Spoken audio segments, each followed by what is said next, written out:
You're listening to the Coffee Hour. I'm Andy Bates. I'm Sarah Golseth. It is Wednesday, March 27th. Another Wednesday of Lent. This is true. We're in week 3 of Lent. Yeah. Yeah. It feels like it's been a lot longer than that. It has. Well, it technically has because Ash Wednesday doesn't count as the first week of Lent. That's when you're counting them. Mm-hmm. So it's kind of like, I call that week 0 in Lent. I know that there's a much more ecclesiastical term for that. Yeah, probably. But that's all right. When you're putting stuff in the computer here, you call it week 0. Week 0. I like week that. Week 0 of Lent to make sure that the right programming happens. Magic of radio. So we're midway through Lent, Holy Week right around the corner. I know, it's so soon. Treore service, which is a tradition here at KFUO on Good Friday. Looking forward to that. It's a regular tradition here, and thankful that we get to do that. So we have on deck today 2 great stories. One is we're taking a look at an article and a topic from the Lutheran Witness, the March issue, which it's a good thing because March is wrapping up here. April will be here very soon. We're going to take a look at the joy of serving. And so we get to head up to your home state of Michigan for that. I know. And in the second half, yesterday we had the opportunity to visit with the president of Lutheran Women's Missionary League, LWML, Patty Ross. And so we had a chance to sit down with her while she was visiting here at the International Center and recorded that. So we'll share that with you in the second half. And I was trying to remember, this is really showing how uneducated I feel at times. What's the correct term when a president is finishing her term? I always say outgoing. Outgoing, yes. Okay. That's it. Okay. I don't know if I'm right, but that's what I say. Deeply educational. Thanks to our friends at Concordia University, Wisconsin for supporting the Coffee Hour. Find out more about them at cuw.edu. Live Uncommon. Now we're headed to Concordia University, Ann Arbor, where Professor Joshua Kittleman serves as Assistant Professor of Family Life there at CUAA. Thanks so much for joining us this morning, Josh. Hey, thanks for having me. Glad to have you with us as our guest, and excited to share your article from the March issue of the Lutheran Witness, The Joy of Serving. As one who served in youth and family ministry, it sounds like you've had plenty of experience working with youth and families and seeing them serve in joy together. Tell us a little bit about your work at Concordia University, Ann Arbor, and we'll get into the article here in just a little bit. Oh, great. Well, I'm an assistant professor in the Family Life Department and the Family Life Department chair, and we're the Family Life program at Concordia Ann Arbor, and so we help equip students. Some of them will end up going into church work as youth and children's ministers. Others will go into the hospital as child life specialists, helping give support and care to children in hospital settings. And we also have a minor in community service where our students do work in a variety of community settings.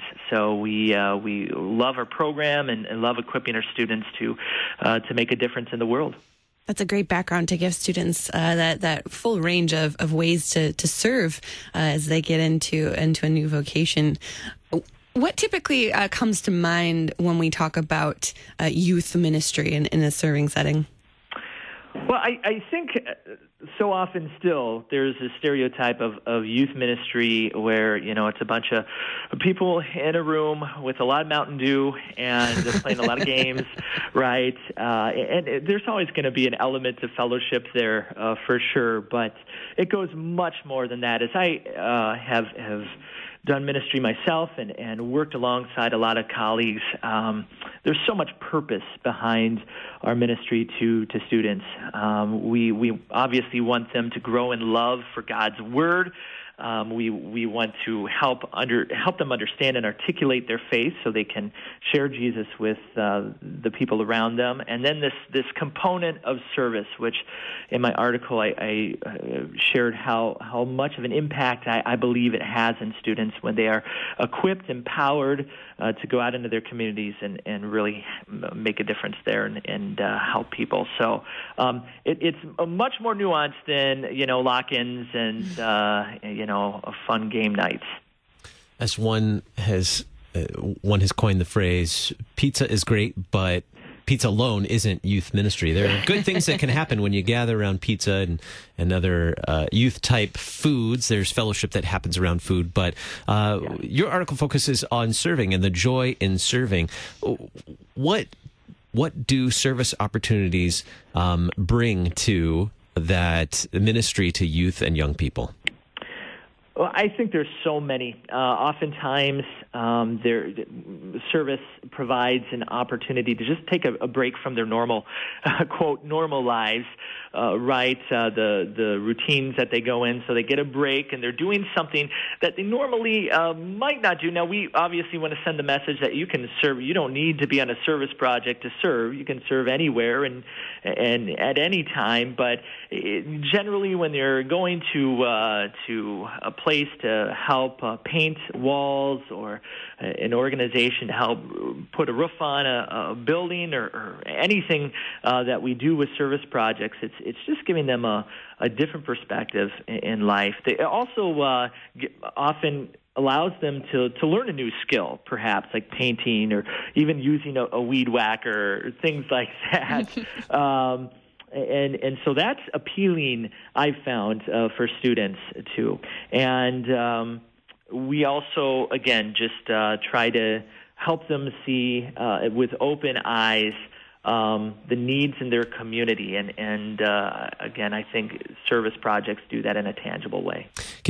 Share with me an example of where you've seen that happen, where you've witnessed a service project be maybe even transformational for youth.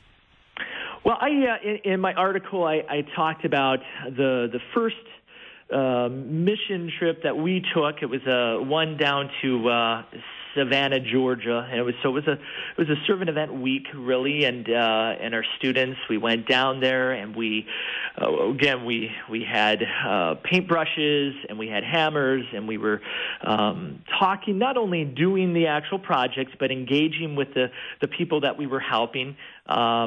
Again, we learned, and our students learned, that it's not just about how we're helping people. We're so good because we're helping people. No, we found that in fact we learned so much from the people that we were helping with as they talked to us about their life and their journey, and we were oftentimes able to talk about Jesus and His love for us. And after that week, they came back, and it was the flight back when they started talking about, hey, that was so much fun. And made such an impact in our lives. We can do this in our own community and make a difference where we're at. We don't have to fly down to Savannah or anywhere else. And so we saw a group of students really motivated, and then planned the following year to do a whole week of service in their own hometown. And I found that, again, to be transformational for them, and really helped them put their faith into action.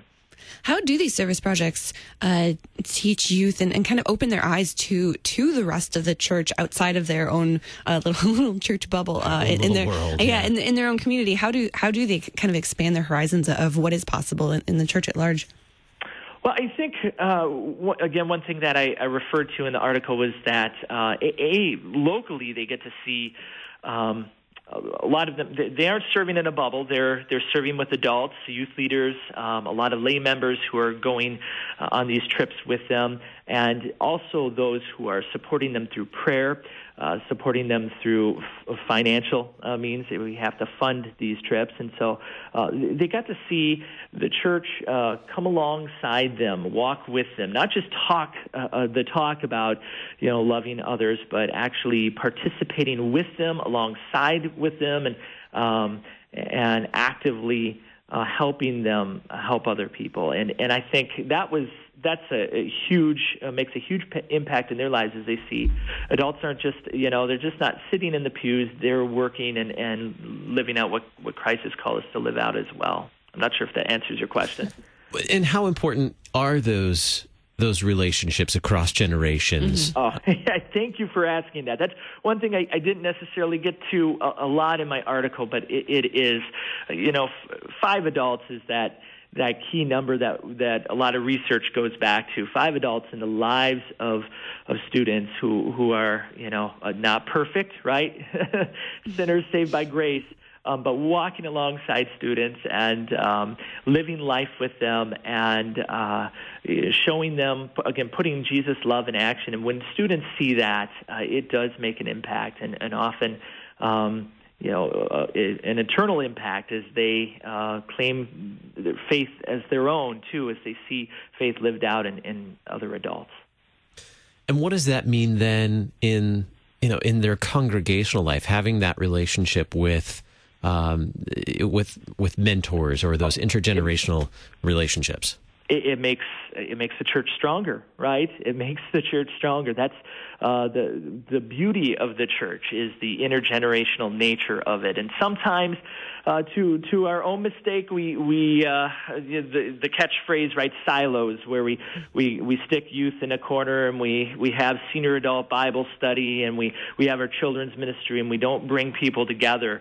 And that there's a danger in that, because there's so much that God accomplishes when all generations get together. And so when students are walking alongside older adults, there's a mission trip to Haiti I took a couple years ago, and there were some wonderful women who were in their 60s serving alongside some college students and high school students. And again, there's it sends a powerful message to our students, that there are adults who care, and to our adults that might have stereotypes about teenagers, and that they do want to care and live out their faith as well. Joshua Kittleman, Assistant Professor of Family Life at Concordia University, Ann Arbor, author of Serving Together in the March issue of the Lutheran Witness. Thank you so much for being our guest today on the Coffee Hour. It's a pleasure to talk with you. Thanks for having me. Really appreciate it. Coming up in just a little bit, we'll share that story with you. We get to talk with President Patty Ross, President of Lutheran Women in Mission. I'm Andy Bates. I'm Sarah Golseth. You're listening to the Coffee Hour.